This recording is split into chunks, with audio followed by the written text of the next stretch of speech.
and low maintenance.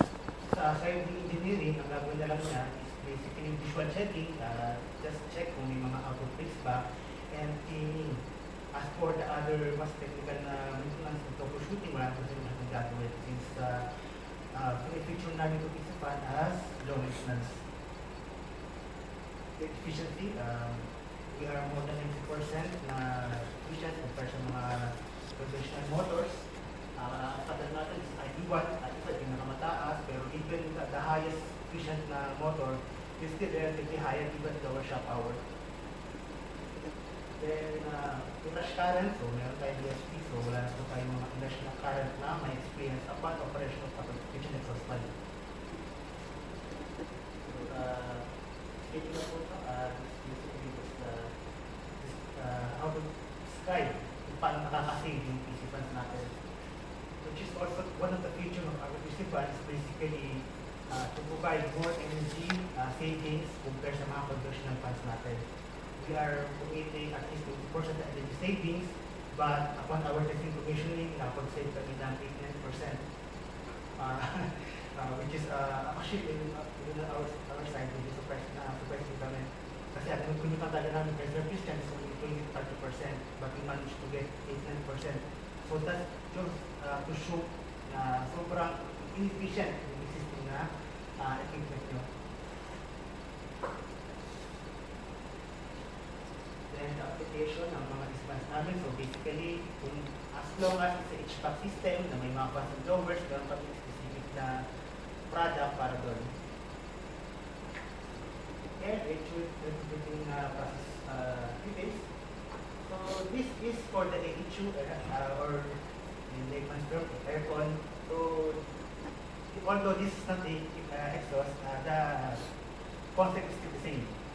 So we have the original rivet kung nasa inyo dati, so we replace it with our fans na naka-fan dito. Then, ito na po ito. Ito po yung before and after natin. So, dun sa right side is the existing nyo po na blower. So, actually, then yung pulong bago natin na fans na kinabit. It is made of stainless steel para protection na rin sa food na nasa hangin due to metaling volcano. So, kasi one of the concerns in engineering is na baka daw kalawangin pag kakabit kami ng basic na GS sheet. So, we suggested why not this one stainless steel instead para protect it. So, upon opening, ito po yung laman niya. So, based on our design, supposedly kaya na isang fan yung isang blower nyo, but what happens is that we cannot get a proper reading kasi sobrang bugbog na yung existing blower. And we cannot get any nominal design ng existing. So basically, nagdagdag ako ng isa for buffer. That's why, at the moment, pwede kayong mag-set ng 56%, yun po yung hidden na recommended namin. And then, pag inulang tayo, pwede yung itaas sa 100% kapag hanggang sobrang heavy yung kitchen. Then, sa kitchen, kung makita yung controls. So, as indicated, yung pilot lang, fan 1 saka fan 2. This indicates the power, kung merong power yung HTC fans. Kapag naka-red, walang power na dumadali sa HTC fan. Kapag green, meron. Then, itong fan pilot, supposedly, dapat lagi siya nakapatay. Kapag umilaw siya, ibig sabihin, may problema yung isipans natin. And this is the moment matatawag na kayo engineering to inspect kung ano ba yung naging problema. Then, yung Sir, ano po yung dapat mag-alarm para Yun ang sabi. yung fan status? Yes po. Ilaw yan eh. Color orange na ilaw po. Then, we got the two electro switch. Basically, ano lang po ito, for emergency cases lang po ito, kung kailangan yung patay ng for emergency cases, papatayin nyo lang siya. Pero, we recommend po ng ito operative potentiometer. Kapag po nakaroon tayo, ito po yung potentiometer na meron siyang 0 to 100%. Dito siya, ito picture, pero may iniwan akong marka dito na I think 37%, 57%, and 100%. So, at minimal, I recommend 37% para kung hindi naman ganun kadami yung niluluto. At normal na pang operation, medyo madami-dami, 57%. And then pag sobrang dami lang, isagad natin yung fish up to 100%. At sino po mag-a-adjust nun? Yung kitchen staff na po? O meron pong assistance from the engineering people? Actually, ma'am, as per our conversation with Dr. Christian, we recommend na magtalaga ng key person from the kitchen side. Na isa lang, at tuwing yung shift na yun, may isang control kung ano yung magiging operations niya. Sir, cook na? Cook ang mag-in niya. Okay. Ang ano natin nun, ma'am, ang justification natin bakit. Kasi sila yung unang pagpasok pa lang ng ano, kayo mas nauuna. Tsaka kayo magdidikta ng pacing ng ano, ng niluluto. Kayo nakakaalam kung ilang tawag dito, mga cooking range ang paggaganahin nyo eh. Meron pang mga oven, ganyan. So sila, yung volume nung ano, nung cooking, tawag dito, food na ginagawa nyo, kayo nakakaalam nyo. So, kung simple lang, yung niluluto nyo siguro, dun tayo sa 56 ba, sir? 56% lang. 50 pa siguro. Ang set lang siya na 57 kasi based on our design, 57% yung calculated namin. But based on our balancing, kaya na siya ng 37%. 37? Yes. Yun yung ating actual before.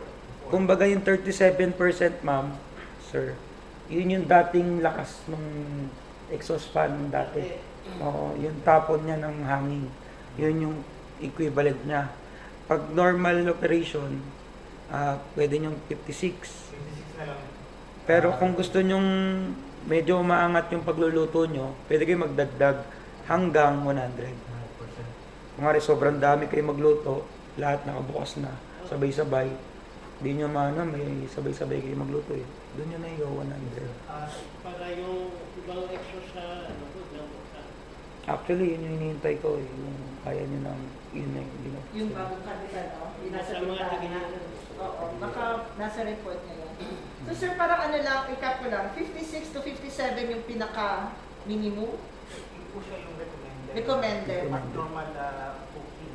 at normal cooking. Yes po. Kasi yung dati po kasi is minatch namin yung system nyo na blower na nasa 7% pa lang. That is wala pang filter na kalapit. Kasi in our case, naglagay pa kami ng filter for additional na protection power fans.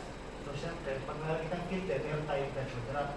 So hina yung ating buga ng hangin.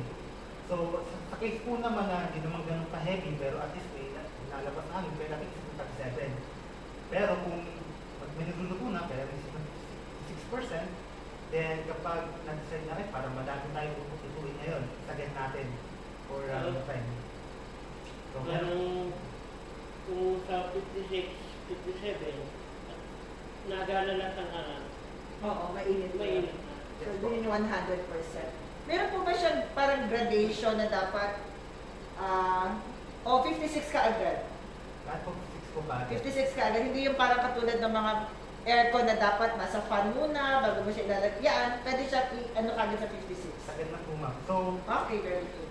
Thank you. to give you an idea po, how to simply operate it is, halimbawa po, papasok tayo, nakapatay yung fan. Ang nirecommend na ngayon, bago nyo patayin siya, ang done at before, is zero nyo lang siya. Is 0 yung potentiometer. Yes po. I suggest lagyan siya ng parang tulad ng ginawa sa ano yun? Yung fire suppression. yes, ma'am. Meron tayong guide na pwedeng i-ano sa mga staff. Pwede po ba? Yung parang step 1, on si ganito, step 2, switch the potentiometer to ganon, step 3, parang ganon. Then at the end of the shift, switch to 0. Yun yung assignment natin, yung manual. Yung sinend ko sa inyo. Sige. Sorry, baka nag-advance na ako. No? I-noted na yun, gagawa namin. Thank you. So, bali po, ito din naman natin, bali ang to operate it, basically, like before, naka-zero siya.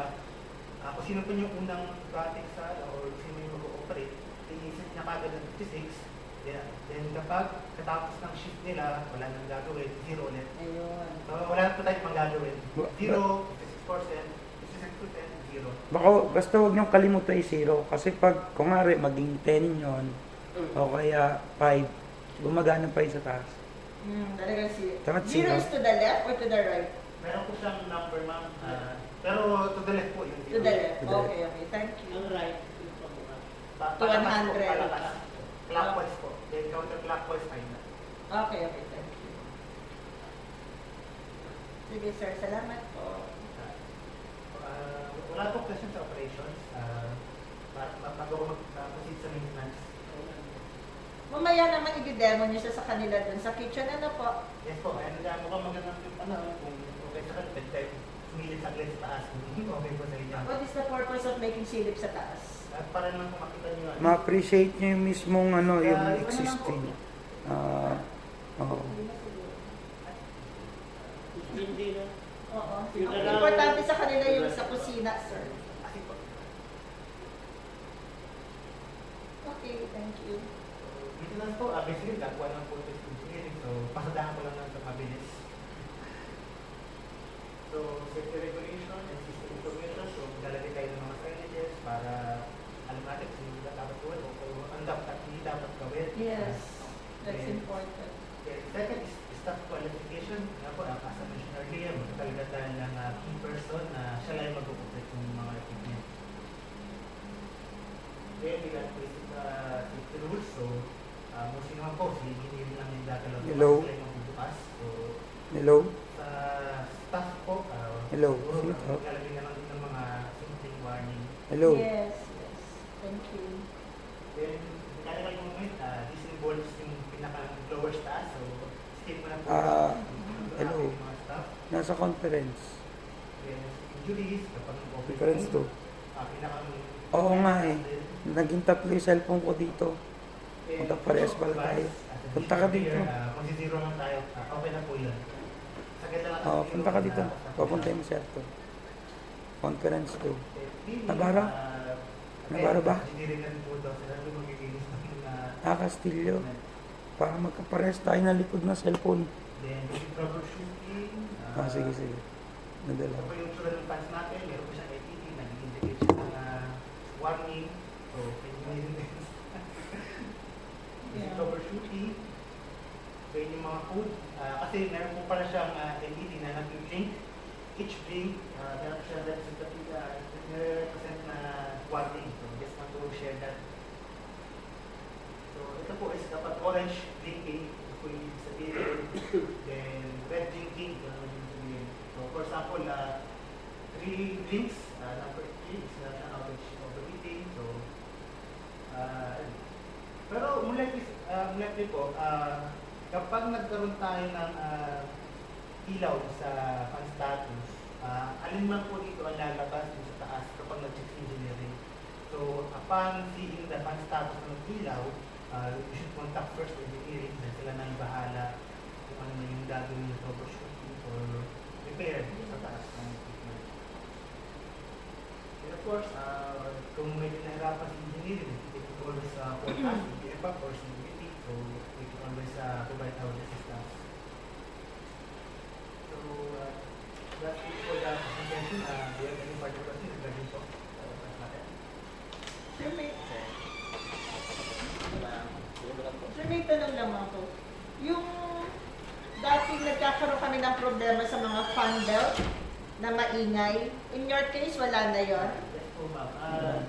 Share ko lang ulit yung studio. So, as you can see, ma'am, our fan is already directly Wala nang embedded sa propeller. Okay. So, unlike po nung belt ribbon na naka-alitas sa isang door saka sa fan, siya po naka-directly. Okay, that's good. So, yan yung high-touch na thing, no? Ang technology. Kasi just to give you an idea, sa conventional food pan is meron po tayong several components na kailangan annually or periodically i-repair or papalitan. In our case, all of those components are already been removed. Mm. Therefore, minimizing the amount of repairs and maintenance na gagawin in three facilities. How about yung PM po niyan, sir? Preventive maintenance pala. Sa engineering po, basically cleaning na lang po ang gagawin nila. Pwedeng Yung dry cleaning. regularity po noon, monthly or ano? Or semi? Or paano? Ang napag-usapan mo namin last week is that first we need to evaluate po muna kung gano'n ba kadami yung airstream o yung amount ng langis na sa hangin. Kasi Oo. on our side kasi hindi namin masasabi kasi that's not our specialization. Yes. Pero sa side naman ng engineering, they can observe kung halimbawa, after 1 week, sobrang dami na, so they can designate na every week ating linisin. Kung halimbawa naman po, every month, medyo malinis pa, every month na lang. So, that depends on the assessment of engineering. Sir, paano pagka nag-brown out? Anong ano no? Kasi yung luma, pagka brown out, i-switch natin, di ba? In your case, automatic ba siya? Automatic po. Halimbawa, naka-66% siya, nagka-brown out ng mga 10 minutes, after bumalik, gagana ulit siya. 66%. Gagana na lang siya basta. Yes po. Pero if medyo, medyo conservative kayo sa equipment, you can select it to 0, then ito na ko rin, it is 66. But regardless that, iwanan nila lang as is yun. There will be any problem with the equipment. Sabi niya, no? You just leave it as is na lang po. Thank you.